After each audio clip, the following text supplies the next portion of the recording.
Bem-vindos, Ana Luísa e Ferdinando, uma história de amor que começou quando eles ainda eram jovens e que sobreviveu ao tempo, a uma década de separação, a dores do corpo e do espírito.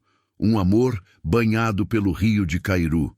Pois quem ama à beira de um rio aprende que o amor, como a água, sempre encontra um novo curso. Esta é uma história de perda e reencontro, de uma menina que corria como uma gazela e de um menino que aprendeu a nadar para ficar perto dela. De um pai cruel, de uma venda de 10 anos de silêncio e de um resgate que vai fazer você prender a respiração. Prepare os lenços e, se você gosta de romances narrados, com cenários profundos e emoções reais, inscreva-se no canal e ative o sininho. Assim, você não perde as próximas histórias. Agora, silêncio.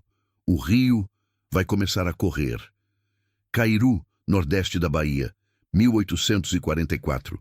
O sol nascia sobre os campos de Cairu como um veredito. Não havia misericórdia em seus raios, apenas verdade. A terra seca rangia sob os pés descalços, e o vento que vinha do rio trazia consigo o cheiro de manga podre e barro úmido. Era um lugar de extremos, a beleza violenta da natureza e a crueldade silenciosa dos homens. Neste cenário, dois destinos se entrelaçavam como as raízes das árvores que beiravam o rio principal. Dois nomes que o tempo tentaria apagar, mas que a memória insiste em guardar: Ana Luísa das Dores e Ferdinando Sales Vaz. Ferdinando era o único herdeiro da fazenda Sales Vaz. Nascera em berço de algodão e linho, mas crescera aprendendo que o luxo tem preço. Seu pai, o coronel Ferdinando Sales Vaz Sênior, era homem de poucas palavras e muitas ordens.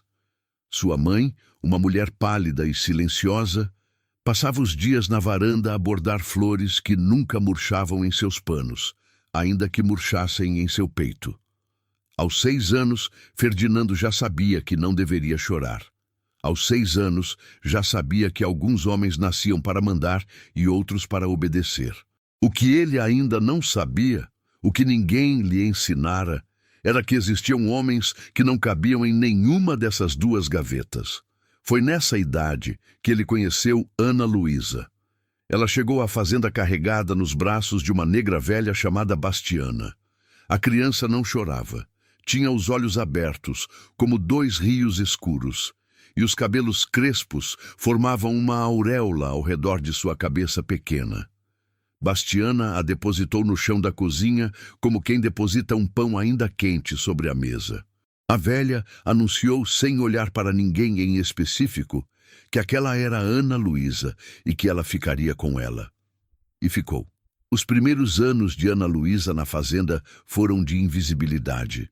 Ela aprendia a moer café antes dos 5 anos, apanhava água do poço antes dos 6. Aprendia a calar antes de aprender a falar, mas havia algo nela que a cozinha e o quintal não conseguiam conter. Uma energia bruta, uma vontade de correr que nenhuma cerca era capaz de deter. Foi correndo que Ferdinando a viu pela primeira vez. Ele brincava sozinho no quintal dos fundos, um quintal grande, limpo, onde seus bonecos de pano e soldadinhos de chumbo reinavam absolutos. Até que uma sombra passou veloz pelo canto do muro. Ferdinando ergueu os olhos e viu uma menina de pele escura, correndo como se o chão queimasse seus pés. Seus cabelos dançavam ao vento e seus braços se abriam como asas. Ela não olhou para ele. Correu até o rio e mergulhou. Ferdinando ficou parado, o soldadinho esquecido na mão. Nunca tinha visto ninguém correr daquela maneira. Nunca tinha visto ninguém mergulhar como se a água fosse sua casa. No dia seguinte, ele voltou ao mesmo lugar. Ela estava lá, novamente, correndo, mergulhando, existindo como se o mundo não tivesse dono. No terceiro dia, Ferdinando se aproximou. Perguntou se ela sabia nadar. Ela parou, molhada até os cabelos, e o olhou como se ele falasse uma língua estrangeira. Depois, respondeu que todo mundo sabia nadar e mergulhou de volta.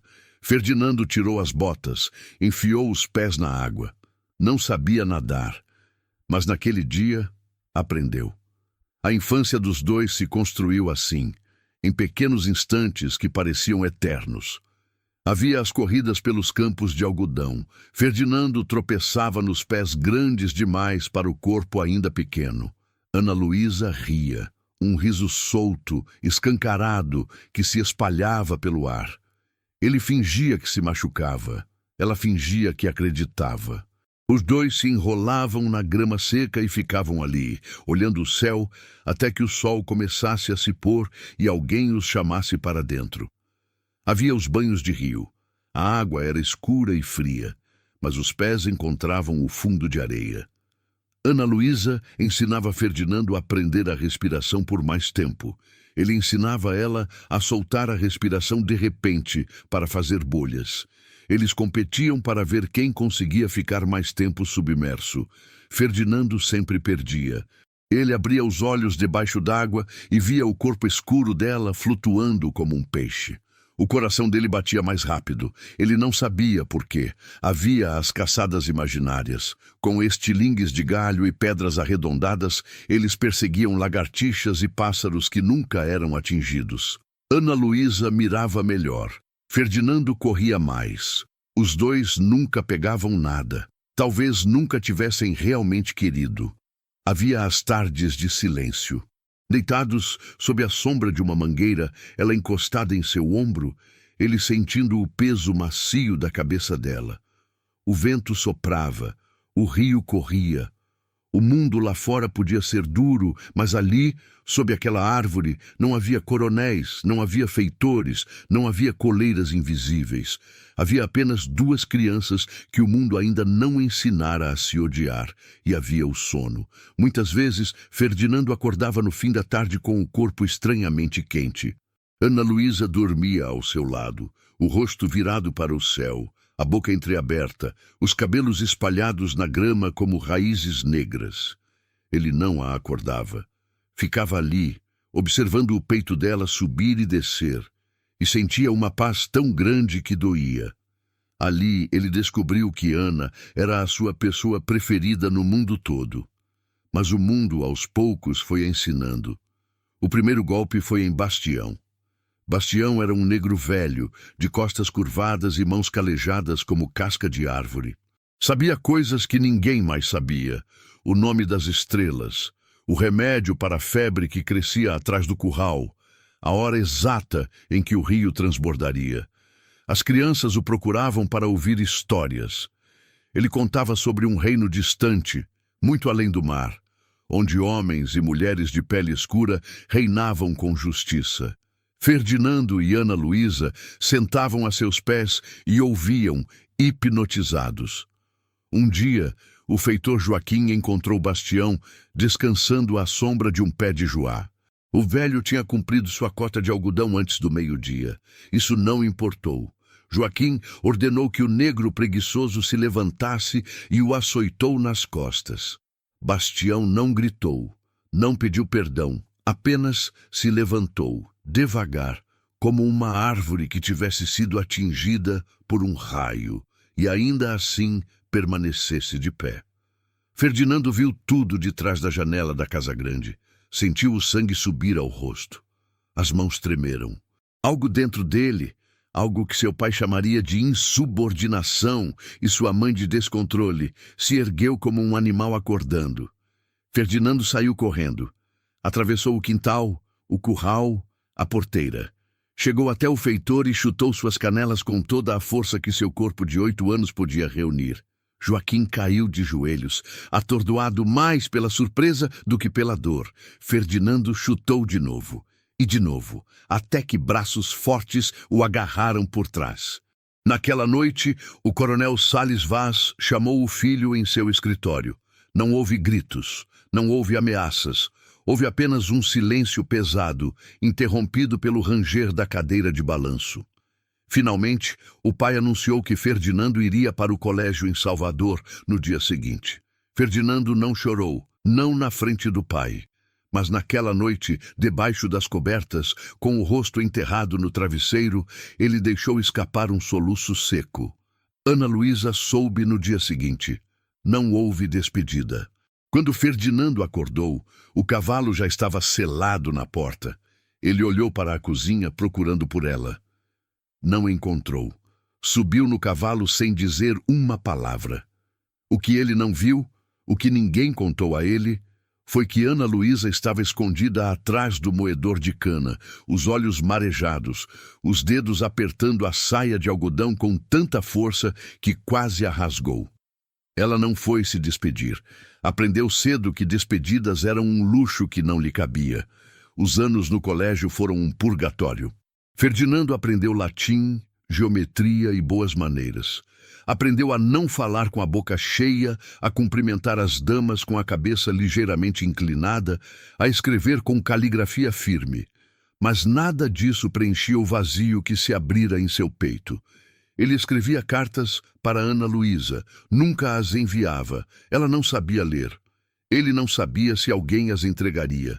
Escrevia assim mesmo, à luz de vela, amassando o papel quando as palavras pareciam pequenas demais para o que ele sentia. Escrevia que o mar era muito maior do que o rio, mas não era melhor.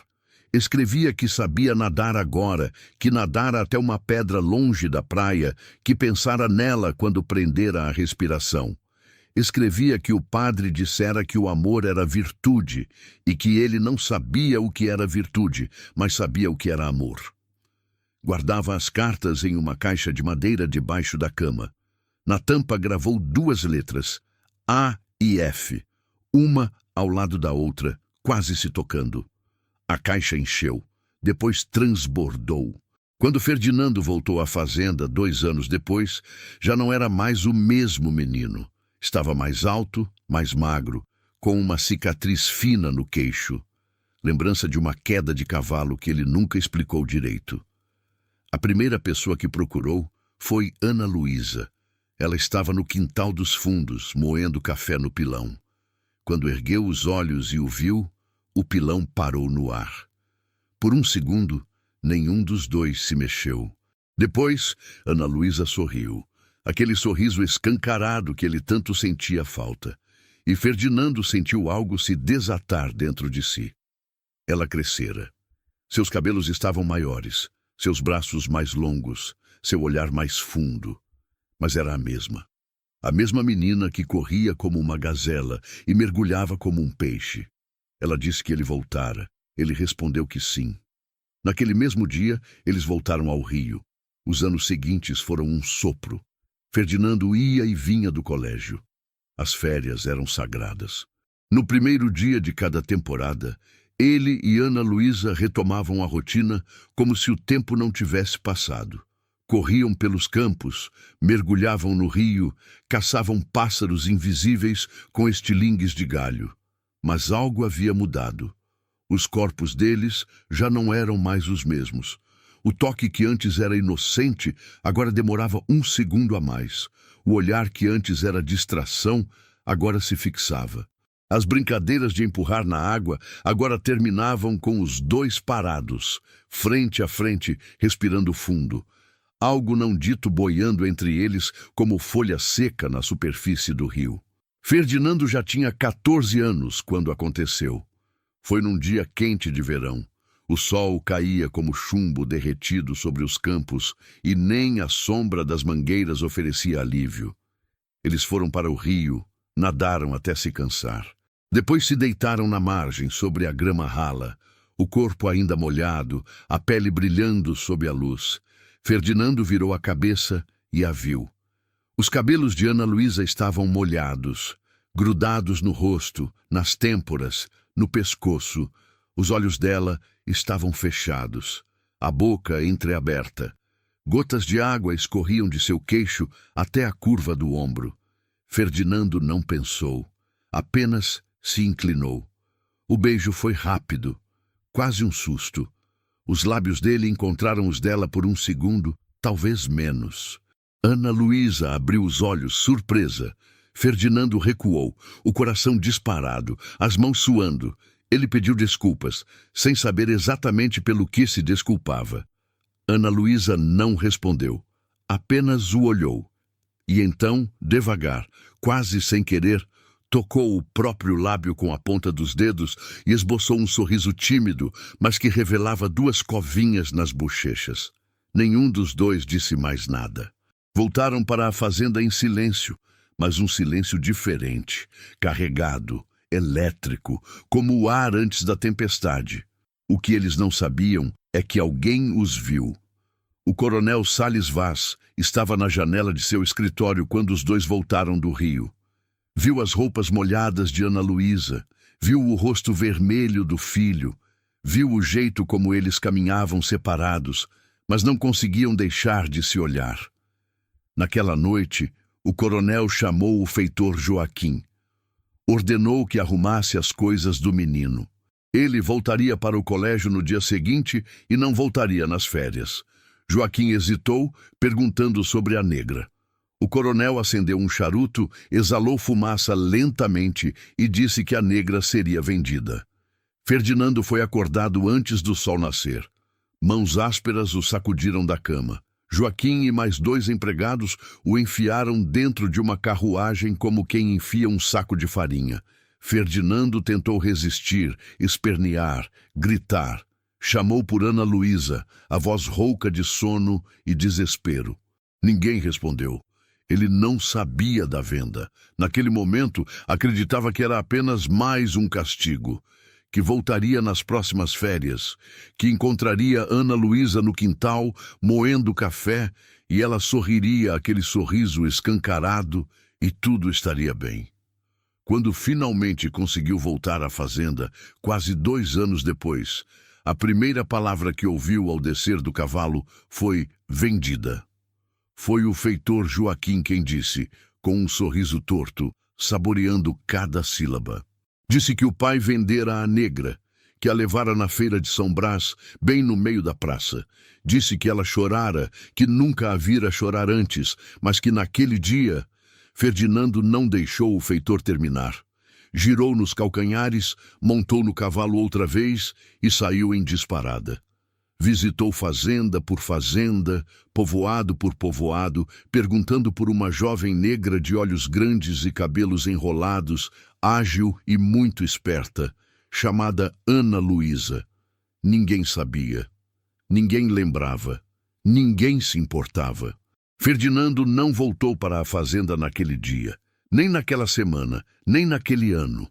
Abandonou a casa do pai, o berço de algodão e linho, as mangueiras, o rio. Foi para Salvador, depois para Recife, depois para o sul. Estudou, trabalhou, bebeu, brigou, fez de tudo para esquecer. Não conseguiu. 10 anos se passaram, 10 anos de silêncio, 10 anos de cartas escritas e queimadas, de madrugadas em que ele acordava suando, o nome dela na ponta da língua. Às vezes, Ferdinando pensava em desistir, em aceitar que ela estava perdida para sempre. Mas então fechava os olhos e via o rio, e via os cabelos dela flutuando na água escura, e sentia o peso macio de sua cabeça em seu ombro, e ouvia, na memória, a voz dela perguntando se ele voltava.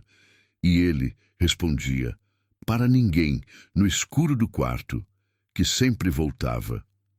A morte do coronel Salles Vaz foi anunciada por carta. Ferdinando estava em Recife quando recebeu o envelope lacrado com cera preta. Abriu sem pressa, leu sem emoção. O pai morrera de febre, dizia a carta. O corpo já havia sido enterrado, a fazenda aguardava o herdeiro. Não havia luto em seu peito, não havia tristeza. Havia apenas um vazio seco, como o leito de um rio que um dia fora caudaloso e agora não passava de terra rachada. Ele viajou para Cairu na semana seguinte. A fazenda estava decrépita, o curral vazio. A casa grande, antes imponente, agora parecia apenas velha. O pé de manga ainda estava lá, mas suas raízes haviam rachado o muro do quintal. O rio corria como sempre, indiferente à morte, indiferente ao tempo. Ferdinando ficou diante do túmulo do pai por um longo tempo. Não rezou, não chorou, apenas olhou para o nome gravado na pedra e sentiu um cansaço que não era físico. Disse em voz baixa que o pai vencera, mas que não o fizera igual a si. virou as costas e foi embora. No dia seguinte, montou no cavalo e saiu cavalgando sem destino. Queria ver o rio, queria ver os campos, queria ver se algo daquela infância ainda restava de pé. O que ele encontrou foi um alvoroço. No meio da estrada de terra batida, uma multidão se aglomerava em volta de um palanque improvisado. Homens de chapéu de palha e botas empoeiradas, mulheres com crianças no colo, mascates, vaqueiros, todo tipo de gente. Ferdinando se aproximou. Ouviu o martelo do leiloeiro batendo contra a madeira enquanto ele anunciava o lote 10. Uma negra jovem, sadia, bons dentes, boa para o serviço de campo e casa. O coração de Ferdinando parou. Ele espichou o pescoço, forçando passagem entre os ombros suados e os chapéus de abas largas. Subiu na ponta dos pés. Olhou para o palco. Lá estava ela, Ana Luísa, de cabeça baixa, os cabelos crespos amarrados num nó frouxo, o vestido de algodão puído nos punhos, os pés descalços, o olhar vazio, distante, como se seu espírito já tivesse partido e apenas seu corpo estivesse ali, à venda, esperando o próximo dono. Ela parecia mais velha, magra demais. Uma cicatriz fina cortava sua sobrancelha esquerda, mas era ela, a mesma menina do rio, a mesma que ele beijou sob o sol quente de verão, muitos anos atrás. Reviveu aquele sentimento mais uma vez. Acordou da viagem dos próprios pensamentos ao ouvir as marteladas do leiloeiro, anunciando que Ana Luísa fora arrematada para o senhor Silvio Pereira, da fazenda Boa Sorte. Ferdinando viu um homem gordo, de bigode grosso e olhos pequenos, subir ao palco e agarrar Ana Luísa pelo braço. Viu o homem tentar beijar seu pescoço. Viu Ana Luísa recuar, o rosto torcido de nojo. Viu o homem erguer a mão e desferir um tapa seco em seu rosto. Em voz alta, para todos ouvirem, o homem disse que ensinaria um pouco de respeito àquela negra em casa. Ferdinando sentiu aquele tapa no próprio rosto, mas não fez nada, não podia, não ali, não na frente de todos. O homem Silvio Pereira era fazendeiro, tinha nome, tinha influência. Se Ferdinando reagisse, poderia nunca mais encontrar Ana Luísa viva. Ele a viu partir. Enfiada em uma carroça, sacudindo a cada buraco da estrada, o rosto virado para o chão. Os cabelos crespos escaparam do nó e caíram sobre seus olhos, escondendo as lágrimas que Ferdinando tinha certeza de que estavam ali. O fazendeiro foi ao lado, montado num cavalo preto, o chicote pendurado na sela. Ferdinando ficou parado no meio da estrada, vendo a poeira subir e cobrir o rastro da carroça. O rio corria distante, o vento soprava como soprava na infância, e Ferdinando, pela primeira vez em 10 anos, soube o que precisava fazer. Não se despediria do passado. Ele voltou para planejar um resgate. A fazenda Boa Sorte ficava a 1 dia de cavalgada da estrada principal, encravada entre 2 colinas secas e um riacho que mal corria nos meses de verão. Ferdinando descobriu isso perguntando na venda do povoado mais próximo, sem dar muitas explicações. Disse apenas que precisava tratar de negócios com o senhor Silvio Pereira. O dono da venda arregalou os olhos, como se ouvisse mal, mas Ferdinando não esperou pela reação. Pagou pela cachaça que nem bebeu e saiu. Na noite seguinte, acampado à beira do riacho, Ferdinando ouviu os empregados de Silvio Pereira conversarem ao redor da fogueira. A fazenda Boa Sorte tinha má fama em toda a região, e os homens que trabalhavam para Silvio não tinham motivos para defender o patrão. Pelo contrário, muitos o odiavam em silêncio, e o ódio, quando guardado por tempo demais, sempre encontrava uma fresta para vazar. Ferdinando se aproximou da fogueira como quem chega por acaso. Ofereceu cachaça, puxou conversa e ouviu. Os homens falaram de Silvio Pereira em voz baixa, como se o próprio nome pudesse ser ouvido pelas paredes da Casa Grande. Disseram que ele batia sem motivo, que comprava escravos novos toda semana, que a maioria não durava 3 meses. Os que não morriam de surra, morriam de desgosto. E com as mulheres era pior. Ele comprava 1, 2, 3 por mês. As que não obedeciam, ele quebrava. Algumas ele vendia depois que cansava. Outras se matavam antes que ele pudesse vender. Ferdinando não perguntou mais nada. Terminou a cachaça, agradeceu com um aceno e voltou para seu acampamento. Não dormiu naquela noite. Ficou acordado, olhando para as estrelas, repetindo na cabeça o que ouvira. Não dura 3 meses. Se matavam antes que ele pudesse vender. Ele precisava agir rápido. Na manhã seguinte, Ferdinando foi até a fazenda Boa Sorte.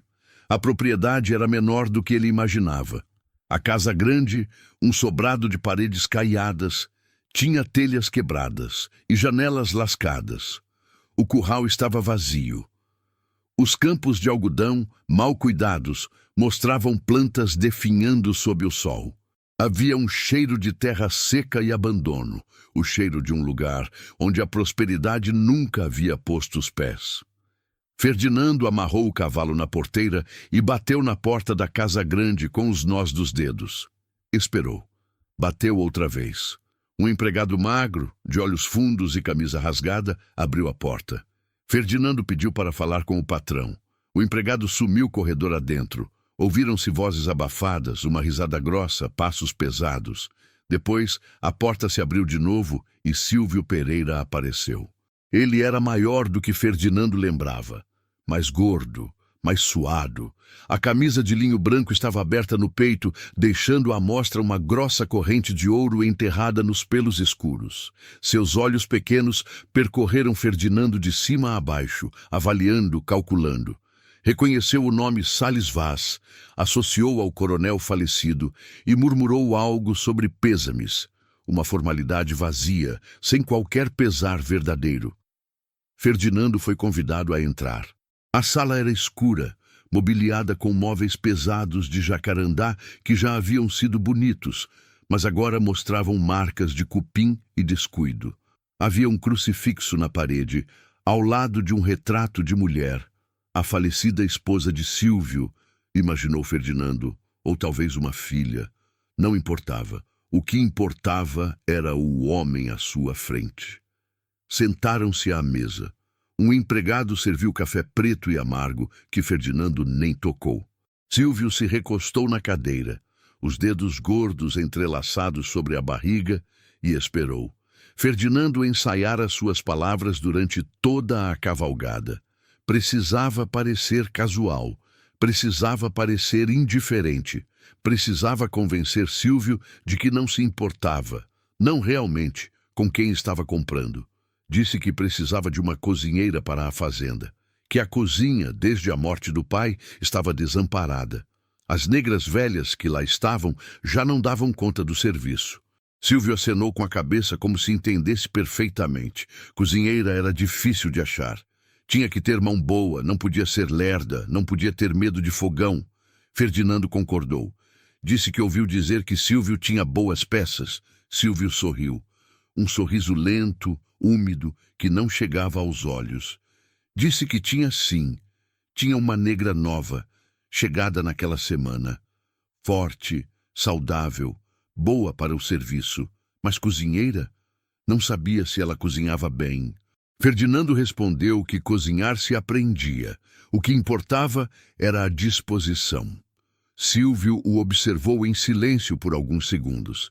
Ferdinando sentiu o olhar gordo pesar sobre ele como um cobertor molhado. Teve vontade de desviar o rosto, mas não desviou. Aprendeu a sustentar olhares nos 10 anos que esteve fora. Aprendeu que desviar os olhos era um sinal de fraqueza e que homens como Silvio Pereira se alimentavam de fraqueza. Então, o fazendeiro falou da jovem. Disse que ela era especial. Olhos grandes, cabelos bonitos, corpo de moça.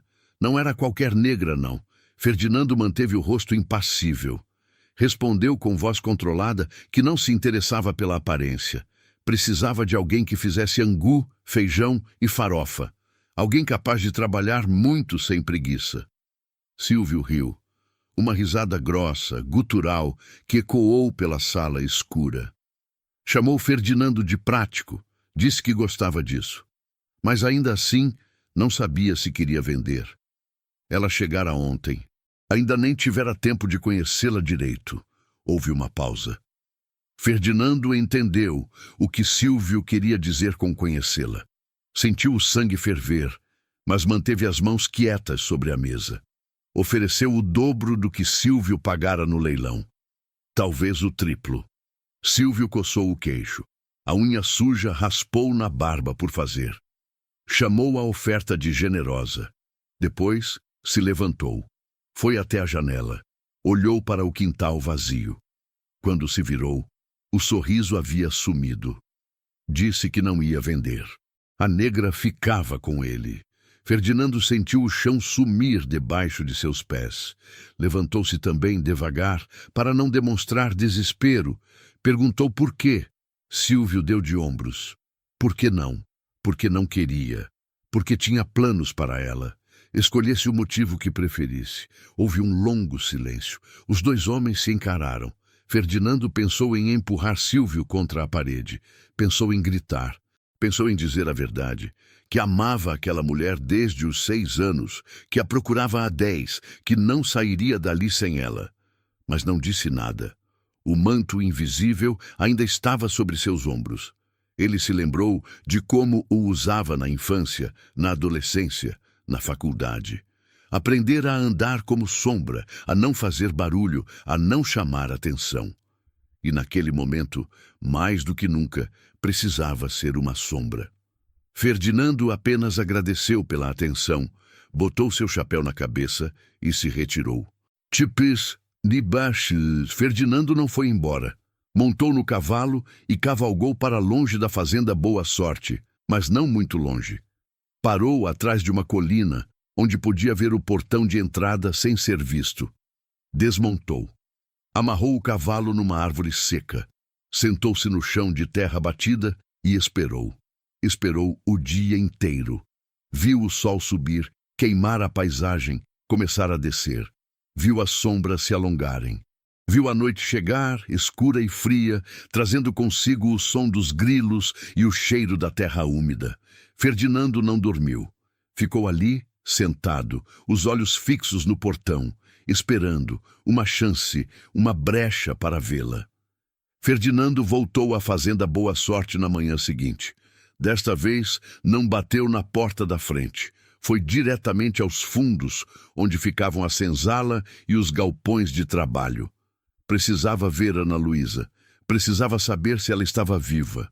Precisava, de alguma forma, comunicar a ela que não a abandonaria. Mas antes que pudesse chegar à senzala, ouviu gritos. Eram gritos de dor. Gritos agudos, femininos, cortando o ar da manhã como uma faca. Ferdinando parou. Seu coração disparou. Ele conhecia aquela voz. Conhecia desde os 6 anos, desde as corridas pelos campos, desde os mergulhos no rio, desde os risos escancarados que vinham da barriga. Era Ana Luísa. Ferdinando correu. Contornou o galpão de algodão, pulou uma cerca de arame, atravessou o quintal de terra batida. Chegou ao fundo da senzala e viu. Silvio Pereira estava no meio do quintal, o chicote na mão. Sua camisa de linho branco estava manchada de suor e terra.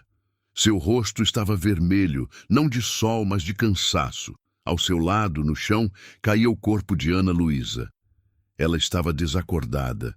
Seu vestido de algodão rasgado nas costas, e através do rasgo, Ferdinando podia ver a pele dilacerada e o sangue que molhava todo o tecido.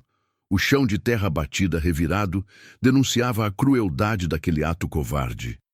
Ferdinando sentiu o mundo girar. Precisou se apoiar na parede da senzala para não cair. Suas mãos tremiam. Sua respiração ficou curta. Quando o fazendeiro foi chamado à casa grande, Ferdinando aproveitou para entrar na senzala sem ser notado. Precisava certificar-se que Ana Luísa estava viva. Suplicou que as escravas que observavam cuidassem dela até que ele retornasse. Garantiu que todas seriam recompensadas. Cavalgou o mais rápido que pôde até a cidade, jurando que acabaria com aquele homem de uma vez por todas.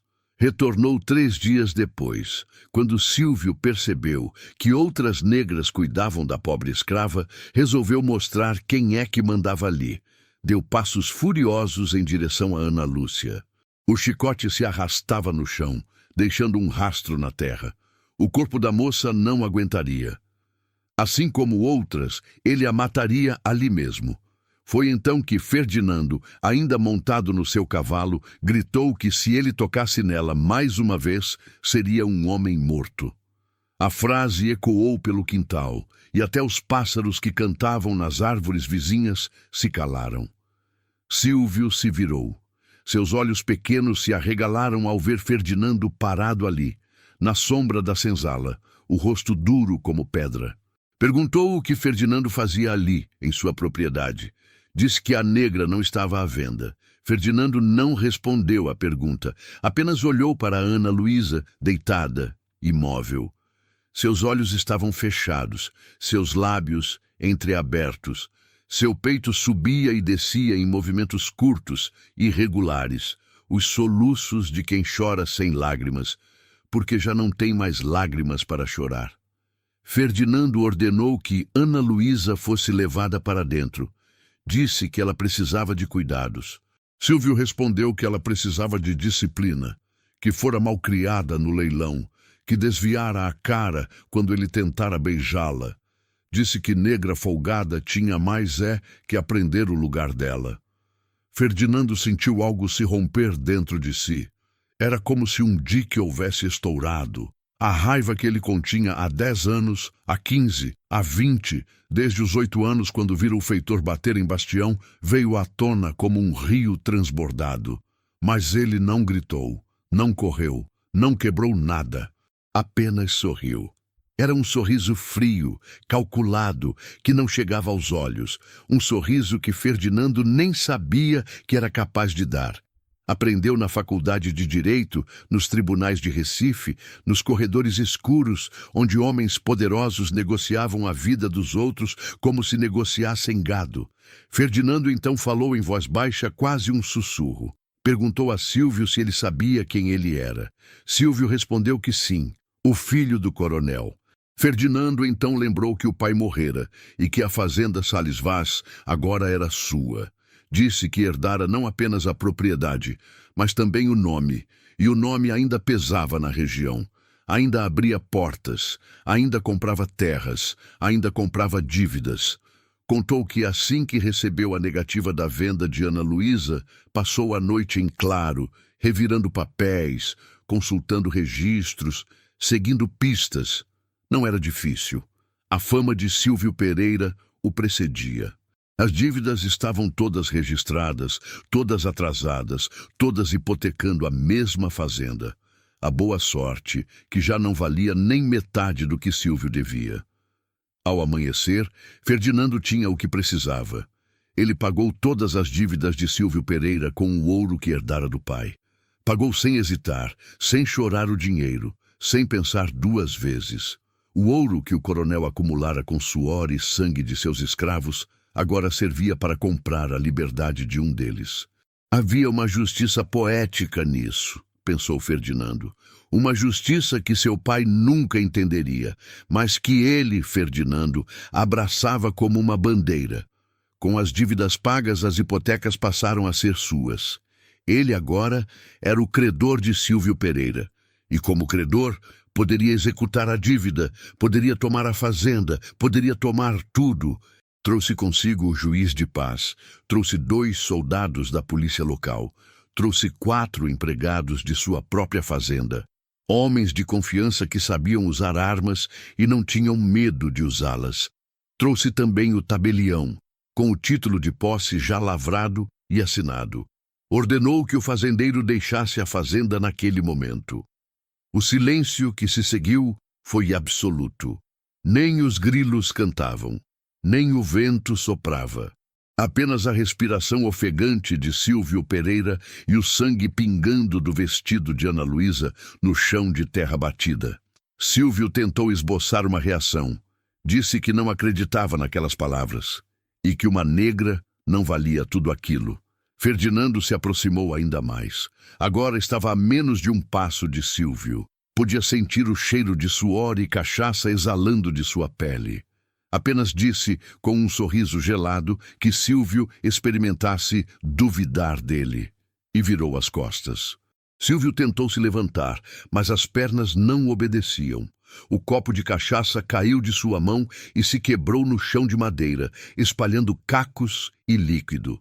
Gaguejou que Ferdinando não podia fazer aquilo, que não era justo. Ferdinando repetiu a palavra justo como se ela tivesse gosto de fel. Perguntou se justo tinha sido o que ele fez com Ana Luísa. Se justo tinha sido chicoteá-la até o sangue. Se justo tinha sido estuprar as mulheres que comprava. Sílvio abriu a boca, mas nenhuma palavra saiu. Ferdinando então deu o ultimato. Sílvio tinha 1 hora para pegar seus pertences. Depois disso, a polícia o escoltaria até os limites da propriedade. Se voltasse, seria preso. Sílvio Pereira ficou ali, sentado na cadeira de balanço, os olhos vidrados, a boca aberta. Parecia um peixe fora d'água. Parecia um homem que acabava de ver sua vida desmoronar em questão de minutos. Ferdinando não esperou a resposta. Virou as costas e desceu os degraus da varanda. Chamou seus homens e disse que tinha uma senzala para abrir. A senzala da fazenda Boa Sorte era um barracão de madeira escura, com janelas gradeadas e um cheiro que Ferdinando nunca esqueceria. Cheiro de urina, de sangue seco, de desespero, um cheiro que ficava na roupa, na pele, nos cabelos, um cheiro que subia pelo nariz e se alojava na garganta, impedindo a respiração. Havia gente ali, muita gente, homens, mulheres, crianças. Todos magros, todos sujos, todos com o mesmo olhar vazio, o olhar de quem já não espera mais nada, o olhar de quem já desistiu de sonhar. Ferdinando deu ordem para os seus homens providenciarem roupas e comida para todos e queimar a senzala. A fazenda Sales Vaz estava silenciosa quando Ferdinando chegou com Ana Luísa nos braços. O sol já se punha no horizonte, pintando os campos de algodão com tons de laranja e vermelho. As mangueiras do quintal, as mesmas que testemunharam a infância dos dois, estendiam suas sombras compridas sobre a terra batida. O rio corria lá longe, indiferente, carregando consigo os segredos de todos aqueles anos. Ferdinando desmontou com cuidado, sem soltar Ana Luísa. Ele a carregou pela porta dos fundos, como fazia quando eram crianças, e ela adormecia sob a mangueira e ele precisava levá-la para dentro antes que a noite esfriasse. Ferdinando gritou por socorro. Ordenou que chamassem o médico, que trouxessem água limpa, panos, ervas, que chamassem as negras velhas, as que sabiam de misturas. Sua voz ecoou pela casa e os empregados correram em todas as direções. Ele a deitou na cama de seu próprio quarto. A mesma cama de infância, de madeira escura e colchão de palha, onde ele passara noites em claro, imaginando o reencontro. Nunca imaginara que seria assim. A luz da vela dançava sobre o rosto de Ana Luísa. Ferdinando afastou os cabelos crespos de sua testa e sentiu a pele queimando de febre. Seus lábios estavam rachados, seus olhos fundos, suas bochechas vazias. As marcas do chicote subiam por seus braços e pescoço como raízes tortas, algumas já cicatrizadas, outras ainda abertas, vermelhas, latejantes. Ele pensou no que fizeram com ela. Pensou na gazela que corria pelos campos. E sentiu uma tristeza tão funda que quase o afogou. Ericicais, o médico, chegou 1 hora depois, montado numa mula magra, com uma maleta de couro cheia de instrumentos que reluziam à luz das velas. Era um homem velho, de barba branca e olhos cansados, chamado Doutor Marcelino. Atendera Ferdinando quando criança, quando ele quebrava o braço caindo do cavalo. Atendera o coronel na sua febre fatal. Agora atendia uma mulher que ele não conhecia. O médico lavou as mãos numa bacia de água fria, enquanto Ferdinando explicava, em frases curtas e secas, o que acontecera. chicotadas. Muitas. Algumas recentes, outras antigas. Febre alta. Não acordava. Dr. Marcelino examinou Ana Luísa em silêncio. Despiu o vestido rasgado com cuidado de quem já viu de tudo, mas mesmo assim seus olhos se arregalaram ao ver as costas da moça. Era um mapa de dor. Cicatrizes sobre cicatrizes, algumas grossas como cordas, outras finas como fios de linha. A pele onde não estava marcada era lisa e escura como a noite, mas havia tão pouca pele assim. O médico balançou a cabeça. Disse que aquilo não fora feito em dias, mas em anos, talvez uma década. Aquela mulher já sofrera muito antes de chegar ali. Ferdinando fechou os olhos. Uma década. Exatamente o tempo em que estiveram separados. 10 anos de Silvio Pereira? Não. 10 anos de outros donos, outros feitores, outros chicotes. 10 anos de desaparecimento. Ele perguntou sem abrir os olhos se ela ia viver. O médico hesitou. Disse que as feridas não eram profundas a ponto de matar. Mas a febre era alta. E o espírito, moço? O espírito também adoece. Tem ferida que não se vê a olho nu. Essas são as piores. Ferdinando abriu os olhos. Olhou para o rosto de Ana Luísa, imóvel na cama, a respiração fraca. Lembrou-se de quando ela corria pelos campos como uma gazela, os cabelos dançando ao vento, o riso escancarado. Livre. Onde estava aquela menina? Estaria ainda ali, enterrada sob camadas de dor e silêncio? Ferdinando pediu ao médico que fizesse o que pudesse. Disse que pagaria o que fosse preciso, mas que não a deixasse morrer. O médico assentiu e abriu a maleta. As negras velhas vieram na mesma noite. Eram 3. Mãe Benta, Mãe Josefa e Mãe Ritinha. Tinham trabalhado na fazenda Sales Vaz por décadas, algumas desde antes do nascimento de Ferdinando. Sabiam coisas que os médicos não sabiam. O nome das ervas que cresciam à beira do rio, a hora exata de colhê-las, a forma de preparar chás e ungüentos que fechavam feridas e baixavam febres. Elas entraram no quarto de Ferdinando sem pedir licença, como se a casa também fosse delas. Olharam para Ana Luísa estendida na cama, trocaram olhares entre si e começaram a trabalhar.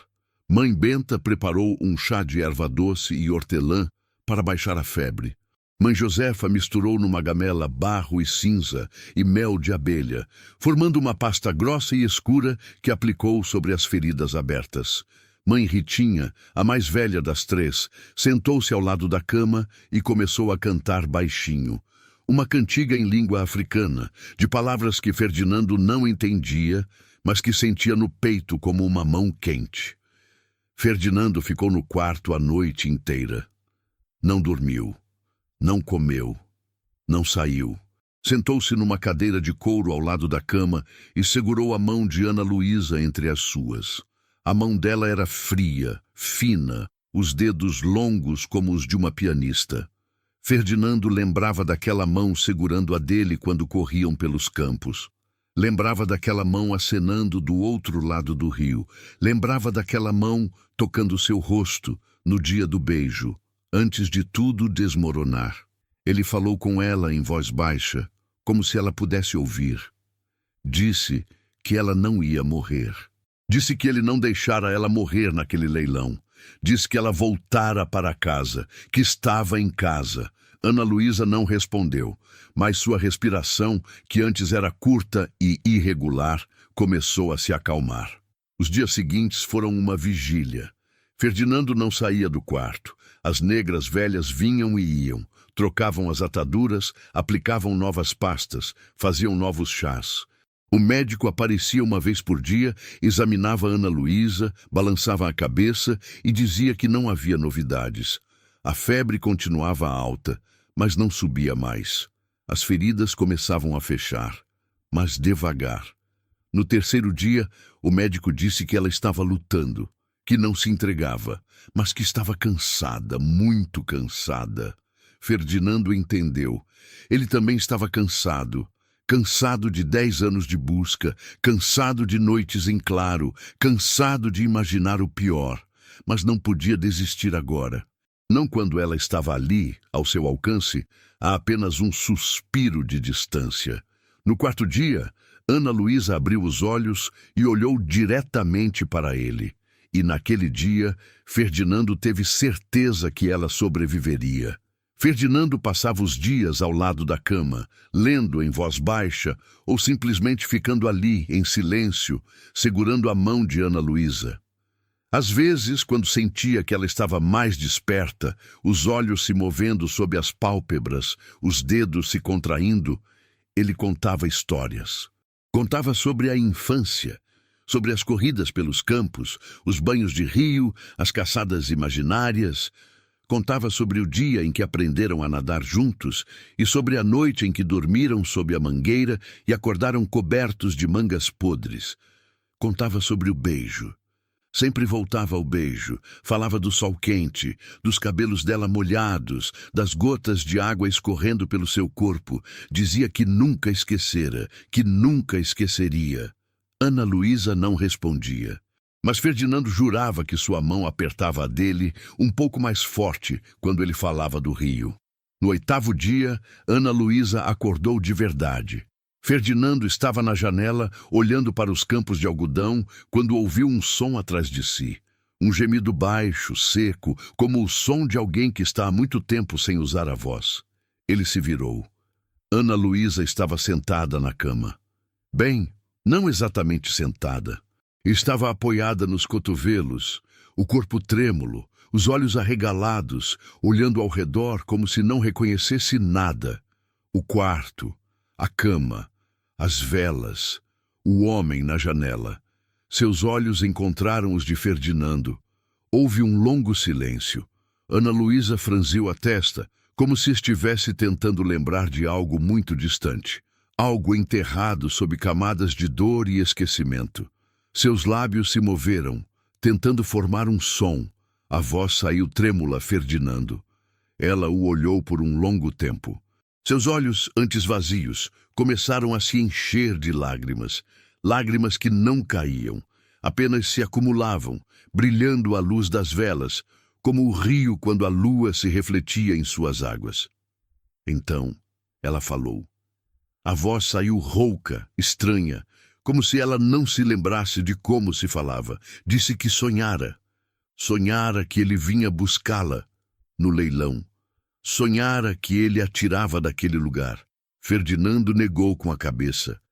Disse que não fora sonho, que ele viera, que a tirara, que ela estava ali, com ele. Ana Luísa fechou os olhos. As lágrimas finalmente escorreram. Escorreram devagar, grossas, lavando o rosto magro e marcado.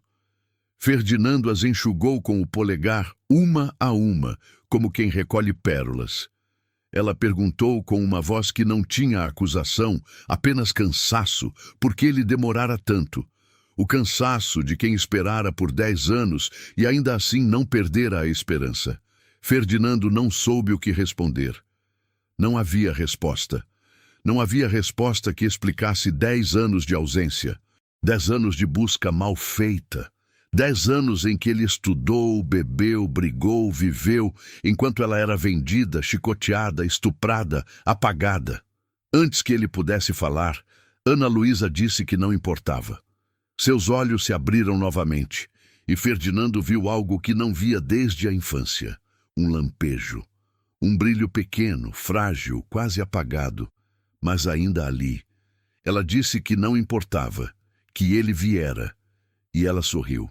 Não foi o sorriso escancarado que vinha da barriga. Foi um sorriso pequeno, tímido, incerto, o sorriso de quem não sorria há muito tempo e já não tem certeza se ainda sabe como se faz. Mas foi um sorriso. Ferdinando a abraçou, com cuidado, com medo de machucá-la, com medo de apertar forte demais. Mas abraçou. E ela, depois de um momento de hesitação, abraçou de volta. 15 dias depois, ela pediu a Ferdinando para nadar no rio. O caminho era o mesmo da infância. Atravessavam o curral vazio, passavam pelo pé de manga, desciam a ladeira de terra batida. O rio estava lá, o mesmo rio, A água escura, fria, corrente, as pedras cobertas de limo, a margem de grama rala onde eles se deitavam para secar ao sol. Ana Luísa parou na beira, olhou para a água, olhou para Ferdinando, olhou para a água novamente. Seus olhos, pela primeira vez em semanas, brilharam de verdade. Ela disse que lembrava de tudo. Ferdinando não disse nada, apenas estendeu a mão. Ana Luísa olhou para sua mão estendida, hesitou. Por um momento, Ferdinando pensou que ela recuaria, que a memória do rio, tão ligada à infância feliz, doeria demais para ser revisitada. Mas então Ana Luísa sorriu. Aquele sorriso pequeno, tímido, incerto, um pouco mais parecido com o sorriso escancarado que vinha da barriga. Ela pegou sua mão. Descalços como na infância, os dois entraram na água. O rio estava frio. Mais frio do que Ferdinando lembrava, ou talvez fosse sua memória que estivesse errada. A água subiu por suas canelas, seus joelhos, suas coxas. Ana Luísa apertou sua mão com mais força. Ferdinando repetiu a prece que repetia todas as noites, que estava ali. Ana Luísa respondeu que sabia. Ela soltou sua mão e mergulhou. O corpo dela desapareceu na água escura por 1 segundo, 2, 3. Ferdinando sentiu o coração disparar. Mas antes que pudesse entrar atrás dela, ela emergiu com um jorro de água e ar. Seus cabelos crespos estavam molhados, grudados no rosto. Gotas escorriam de seu queixo. Ela sorriu. E desta vez, o sorriso era quase inteiro. Quase o sorriso de antes. Ela disse que a água ainda era boa. Ainda era muito boa. Ferdinando entrou na água também. Não mergulhou. Apenas ficou ali, de pé, a água batendo em sua cintura, olhando para Ana Luísa boiando de costas, os cabelos espalhados na superfície como algas escuras. Ela parecia em paz, não feliz. A felicidade ainda estava longe, escondida em algum lugar do caminho, mas em paz, como se, naquele rio, ela tivesse deixado cair um pouco do peso que carregava.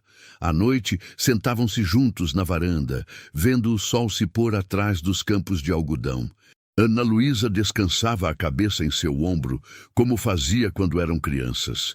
Ferdinando sentia o peso macio dela, a respiração calma, o cheiro de mato e água doce que parecia ter voltado. Não igual, mas parecido. Uma noite, Ana Luísa perguntou, com a voz baixa, se Ferdinando ia embora. Ele demorou a responder. Lembrou-se de uma conversa antiga, quando ela fizera a mesma pergunta e ele respondera que sempre voltava. Agora, a resposta era diferente. Ele disse que nunca mais iria embora. Ana Luísa não disse mais nada. Apenas se aninhou mais perto, e Ferdinando sentiu seu coração bater mais calmo do que batia há anos. E o tempo passou. A fazenda Sales Vaz, antes abandonada e triste, ganhou nova vida. Ferdinando libertou todos os escravos que ainda trabalhavam na propriedade. Uma decisão que escandalizou os fazendeiros vizinhos, mas que ele tomou sem hesitar. Alguns ficaram agora como empregados livres, recebendo salário e tendo seus próprios quartos. Outros partiram, em busca de novas vidas em outros lugares. Ana Luísa aprendeu a ler. Foi Ferdinando quem ensinou, nas noites tranquilas, à luz de vela. Ela demorava nas letras, tropeçando nas sílabas, mas seus olhos brilhavam a cada palavra decifrada. O primeiro livro que leu sozinha foi uma Bíblia velha, que pertencera à mãe de Ferdinando. Leu o Salmo 23 em voz alta, devagar, como quem saboreia cada frase. O Senhor é o meu pastor, nada me faltará. Quando terminou, levantou os olhos e sorriu, o sorriso escancarado, livre. Aos poucos, se tornou uma ávida leitora de romances. Os banhos de rios se tornaram rotineiros para o casal. Boiavam de costas, lado a lado, olhando para o céu. As nuvens passavam lentas, e o vento soprava suave, balançando as folhas das mangueiras na margem. Então, certa vez, Ana Luísa falou. Disse, com a voz flutuando na água, que amava Ferdinando. Ela nunca tinha dito isso antes, não daquela forma. Durante todos aqueles meses, o amor entre eles existia em gestos, nas mãos que se seguravam, nos corpos que se aninhavam, nos olhares que se encontravam. Mas nunca fora dito em palavras. Ferdinando virou-se na água, olhou para ela. Seu rosto estava molhado, as marcas das chicotadas como mapas de uma história antiga. Mas seus olhos estavam inteiros, os dois rios escuros como ele lembrava da infância. Ferdinando respondeu que também a amava. Disse que a amava desde que a vira correndo no quintal. Disse que a amava desde o primeiro mergulho no rio. Disse que a amava há mais tempo do que sabia nomear. Ana Luísa sorriu. O sorriso escancarado que vinha da barriga, o sorriso de antes. Ela se aproximou na água, os pés encontrando o fundo de areia. Ferdinando a esperou. Quando ela chegou perto o suficiente, ele tocou seu rosto com a ponta dos dedos. Sentiu a pele lisa, quente, viva. Sentiu o coração dela bater contra o peito dele. Ou talvez fosse o seu próprio coração.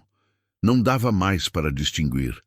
Eles se beijaram, e dessa vez não havia susto, medo ou incerteza. Ninguém poderia impedi-los de viver aquele amor intensamente. O rio corria ao redor deles. O vento soprava. As folhas das mangueiras balançavam. O sol se punha no horizonte, pintando os campos de algodão com tons de laranja e vermelho. E o tempo, que tantas vezes fora cruel, parecia ter finalmente encontrado a paz.